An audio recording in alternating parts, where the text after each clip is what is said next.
बिस्मिल्लाहिर्रहमानिर्रहीम। अस्सलाम वालेकुम तमाम दोस्तों को MBB TV ऑफिशियल फेसबुक और यूट्यूब पेज पे खुशामदीद कहता हूँ।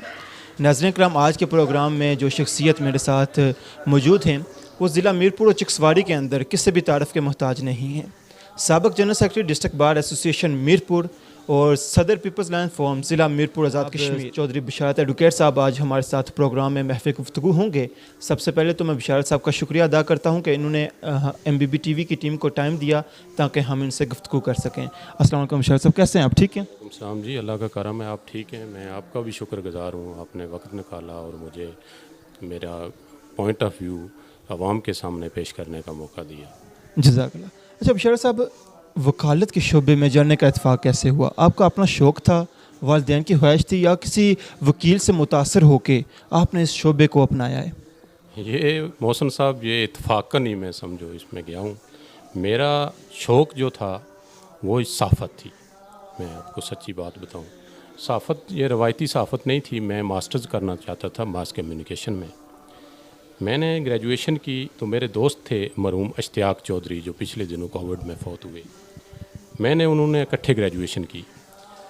तो कुछ टाइम के बाद, हमारे रिज़ल्ट आने के बाद, उन्होंने मेरे से मिले हम चिक्सवारी बाज़ार में, तो पूछा कहीं दाखिला लिया है? मैंने कहा दाखिला तो नहीं लिया। तो वो कह रहे हैं मैंने लॉ में दाखिला लिया है, आप भी लॉ में दाखिला लें।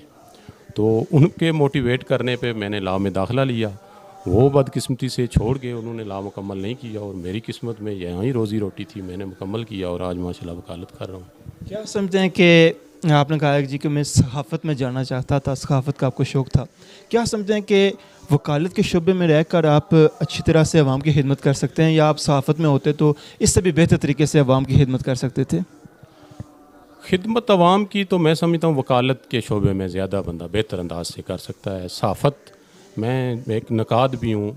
मैं पाकिस्तानी सहाफ़त को वो बहुत पॉजिटिव सहाफ़त के तौर पे नहीं देख रहा। यहाँ तो हमें आए रोज़ लोगों की खिदमत के मौके मिलते हैं। बड़े मज़लूम लोग जाते हैं अदालतों में, केसेस उनके होते हैं, उनकी खिदमत की जा सकती है। बहुत सारे मौके मिलते हैं। सहाफ़त में शायद इससे कम मौके मिलते हैं इंडिविजुअल्स की खिदमत करने के। आपके मीरपुर बार ने एक तहरीक चलाई थी रुठवा हरियाम ब्रिज के हवाले से, जिसको बाद में ख़त्म किया गया था। उस तहरीक को रोक दिया गया था जब आज़ाद कश्मीर के मकबूजा कश्मीर के हालात जो हैं वो ख़राब हुए थे। क्या वजह हुई है कि उसके बाद अभी तक उस तहरीक में दोबारा से वो जान नहीं पड़ सकी? देखिए जी मोहसन साहब, वो अल्हम्दुलिल्लाह मेरी तहरीक पे मेरे सदर साहब ने मेरा साथ दिया, तो हमने वो एक भरपूर तहरीक शुरू की थी। उसको जिस अंदाज़ में जो हमें मौका मिला, अगस्त तक, फरवरी में हम इलेक्ट हुए। फरवरी के बाद एक माह तो हमारा खुशियों में निकल जाता है, मुबारकबादों के लिए मिलने मिलाने वाले लोग आते हैं। उसके बाद प्रायोरिटी बुनियादों पे, चूँकि मैं खुद मुतासरा मंगला डैम हूँ, जितने भी मुतासरीन के मसाइल हैं उनको मैंने उजागर करने की कोशिश की। मैंने अपने सदर साहब से, जनाब तारक बशीर साहब से मैंने बात की। उन्होंने कहा बिल्कुल आपको फ्री हैंड है, चूँकि आप खुद जेन्युइन मुतासर हैं, तो मेरा आप हर वक्त मैं आपके साथ हूँ। बार भी पूरी हमारे साथ थी। हमने फिर उसको आगे बढ़ाया। अब एक भरपूर तहरीक थी, हमने कॉल भी दे दी थी, आवाम को भी उसमें शामिल करना था। बदकिस्मती से वो 5 अगस्त का वाक़या हुआ। फिर हम अच्छे नहीं, चूँकि एहतजाजी तहरीकें अपनी हुकूमतों के ख़िलाफ़ होती हैं। फिर हम समझ रहे थे कि हम डिस्ट्रिक्ट बार मीर पर अपनी हुकूमत के ख़िलाफ़ एहतजाज कर रही हो, जबकि पूरी दुनिया के कश्मीरी हिंदुस्तान की हुकूमत के ख़िलाफ़ एहतजाज कर रहे थे। तो फिर हमने उसको मौखर कर दिया। और फिर वो उसके बाद ये अगस्त में ये हुआ, और सितंबर अक्टूबर में एग्जैक्ट मुझे याद नहीं है, उसी साल ज़लज़ला आ गया मीरपुर में, जो बड़ी तबाही हुई। तो उस वजह से फिर फरवरी तक हमारे पास टाइम था, तो उस वजह से वो उससे हमने मौखर किया था। तो अब इंशाल्लाह अगर ये कोविड का मसला कुछ थमा तो हम इस तहरीक को मज़ीद आगे बढ़ाएंगे।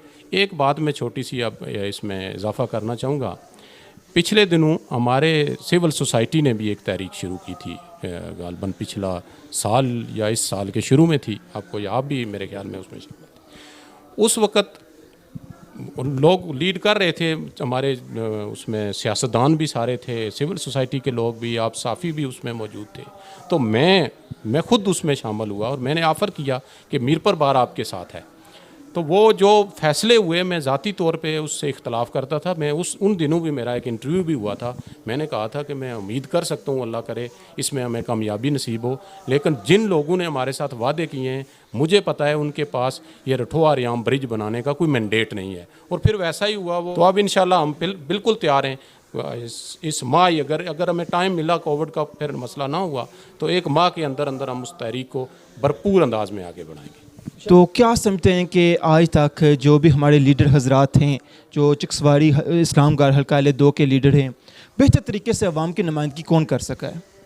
देखिए जी मोहसन, मैं आपसे उम्र में भी बड़ा हूँ और मैं सच्ची बात आपको बताऊँ, 85 से ऑनवर्ड, 85 में मेरी उम्र कोई 7-8 साल थी, लेकिन उस इलेक्शन का मुझे हर चीज़ अच्छी तरह याद है। पता नहीं उसकी वजह ये थी कि उस वक्त हमारे घर के जो बड़े थे, मेरे दादे थे 2 भाई, एक 85 में ही फौत हो गए, दूसरे मेरे जो हकीकी दादा थे वो 2002 में फौत हुए। बड़े एक्टिव भी थे, आपके बड़े भी उसमें उस इलेक्शन में एक्टिव थे। इस वजह से शायद एक 8 साल के बच्चे को इतनी चीज़ें याद रहती हैं। ये जो कहा जा रहा है कि हमारे इलाके में तामीर और तरक्की नहीं हुई, ये वो लोग कह रहे हैं जो बाद में पैदा हुए हैं।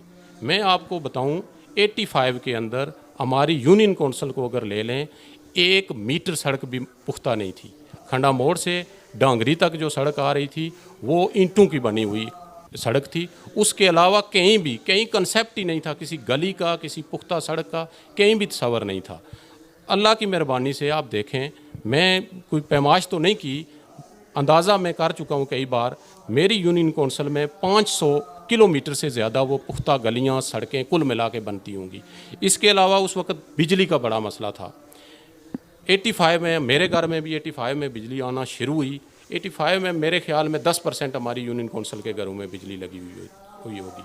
आज मेरी यूनियन कौंसिल का एक घर भी मुझे आप बता दें जहाँ बिजली ना पहुँची हो। उसके बाद आप देखें, आप भी और मैं भी, मुतासरा मंगला डैम हुए हैं, 70% लोग हमारे इन्हीं आगे जो हमारी ज़मीनें थी, हमारी ये पबियाँ थी, यहाँ आके आबाद हुए। तो उन लोगों को आज पानी भी, वो स्कीम वाटर सप्लाई स्कीम आपको भी पता है, ऑलमोस्ट मुकम्मल है, वो भी मिल जाएगा। बिजली हर घर में मौजूद है, सड़क हर घर तक पहुँचती है। इसके अलावा अगर आप हल्के की बात करें, पूरे हल्के के अंदर तालीम में आप देखें, हमारे बेहतरीन कॉलेजेस मौजूद हैं। जितना हमारा डिस्टेंस भी देखें आप, हमारे हल्के का डिस्टेंस कुछ 40-50 किलोमीटर सारा बनता है। उस डिस्टेंस के अंदर आबादी भी देखें, हमारे कितने डिग्री कॉलेज, 4 डिग्री कॉलेज हैं और 3-4 हायर सेकेंडरी स्कूल हैं, 2-3 या 4 इंटर कॉलेज हैं। मेरे ख्याल में कोई ऐसा मसला नहीं है जो दीगर आज़ाद कश्मीर के हल्कों में जो सहूलतें मौजूद हों और हमारी लीडरशिप को हम कहें कि वो उनसे कोई कोताही हुई है। हमारी लीडरशिप से कोई कोताही नहीं हुई। बिशार साहब, तकरीबन 40 साल से चौधरी अब्दुल मजीद साहब इस हल्के से वो जीते हैं। तकरीबन 35-40 साल हो गया उन्हें असम्बली में जाते हुए। क्या समझते हैं कि चिक्सवाड़ी की आवाम के साथ ये जुल्म नहीं है कि उनको एक बेहतर किस्म का हॉस्पिटल भी नहीं दिया गया जो 24 घंटे आवाम की खिदमत कर सके? क्योंकि वजारत उज़्मा से कोई बड़ा ओहदा नहीं होता। अच्छा मोहसन, ये सवाल अच्छा किया है आपने, मुझसे सवाल किया है। मैं प्राइवेट अंदाज में ये कई दफ़ा बता चुका हूँ। ये एक्चुअली टेक्निकल मसला है। ये रूरल हेल्थ सेंटर है। इससे बेहतर रूरल हेल्थ सेंटर शायद ही आज़ाद कश्मीर के अंदर कोई हो। एक डिस्पेंसरी टाइप अस्पताल है ये। अब तहसील, इसके आगे एक तकसीम होती है महकमा सेहत के अंदर। तहसील हेडक्वार्टर होते हैं, फिर डिस्ट्रिक्ट हेडक्वार्टर होते हैं, फिर डिवीजनल हेडक्वार्टर होते हैं। अब तहसील का एक इशू है, तनाज़ा है, हमारा तनाज़ा है। ये चौधरी अब्दुल मजीद का तनाज़ा नहीं है। हम कहते हैं चिक्सवाड़ी में तहसील बने, हमारे इस्लामगढ़ के भाई कहते हैं इस्लामगढ़ में तहसील बने, और ये इतना बड़ा इशू है। कई दफ़ा इस पर कोशिश की गई है और दोनों तरफ से कोशिश की गई है। जब पीपल्स पार्टी की क़यादत की तरफ से कोशिश की जाती है तो वो उनकी प्रायोरिटी लाजमी तौर पर चिक्सवाड़ी बनती है। जब दूसरी तरफ से मुस्लिम कॉन्फ्रेंस या बाद में नून लीग की तरफ से कोशिश की जाती रही है तो वो इस्लामगढ़ को तरजीह देते रहे, चूँकि उनका वोट बैंक उधर ज़्यादा है। ये एक सियासी इशू है। अगर आज ये सियासी इशू हल हो जाए, तहसील हेडक्वार्टर चौधरी मजीद साहब वज़ीर आज़म ना भी हूँ, MLA भी ना हूँ, मैं वादा आपसे करता हूँ आपको तहसील हेडक्वार्टर अस्पताल मिलेगा। अब रूरल हेल्थ सेंटर को हम कितना ऊपर लेके जा सकते हैं? बिशार साहब, जो स्कूल्स हैं हमारे, उनकी हालत आप भी जानते हैं। क्या समझते हैं कि न्यू सिटी, जिसमें तकरीबन करोड़ों अरबों रुपए की बिल्डिंग्स वहाँ पे बना दी गई हैं, लेकिन वो इंसानों के लिए नहीं मेरे ख्याल में, क्योंकि वो जानवरों के लिए हैं। क्या समझते हैं उन बिल्डिंग्स की ज़रूरत थी ज़्यादा है? उससे बेहतर ये था कि जो हमारे पुराने स्कूल हैं उनको अपग्रेड कर दिया जाता। मोहसन, आप इन चीज़ों पे आवाज़ उठाते रहते हैं और मुझे बड़ी खुशी हो रही है आपसे इन चीज़ों को डिस्कस करते हुए। कुछ चीज़ें आप भाई हैं, शायद उस तरह जिस तरह मैं समझता हूँ शायद आप उस तरह ना समझते हों। एक्चुअली ये जो जितनी बिल्डिंग्स हैं ये एक एग्रीमेंट के तहत बनी थी। वापडा का आज़ाद गवर्नमेंट के साथ जो एग्रीमेंट था, उस एग्रीमेंट में लिखा हुआ है, उसकी कापी शायद अब भी मेरे पास मौजूद हो, ये तमाम अदारे हमें वापडा ने बना के दिए। अब चलाना हमारी आज़ाद गवर्नमेंट की ज़िम्मेदारी है। उसके लिए गवर्नमेंट के पास बिल्कुल कोई प्रोग्राम ही नहीं है। अब फ़ारूक हैदर साहब पे मैं अक्सर ये कहता हूँ, मैं मुस्लिम लीग नून के लोगों से भी ये कहूँगा कि वो उनसे पूछें कि उन्होंने, वो मैं कहता हूँ, मैं कई मौके पे कह चुका हूँ, वो उनके अंदर तसब है, इलाकाई तसब है उनके अंदर। मीरपुर के लिए कोई उन्होंने एक भी बड़ा काम नहीं किया। ये काम गवर्नमेंट का है, गवर्नमेंट ने पोस्टें क्रिएट करनी है, इन अदारों को चलाना है। ये हमारी चौथी प्रायोरिटी थी, जिसमें हमारा ये मुतालबा था कि जितनी भी बिल्डिंग्स बनी हुई हैं हमारी गवर्नमेंट उनको चलाने के लिए कोई आगे प्रोग्राम दे।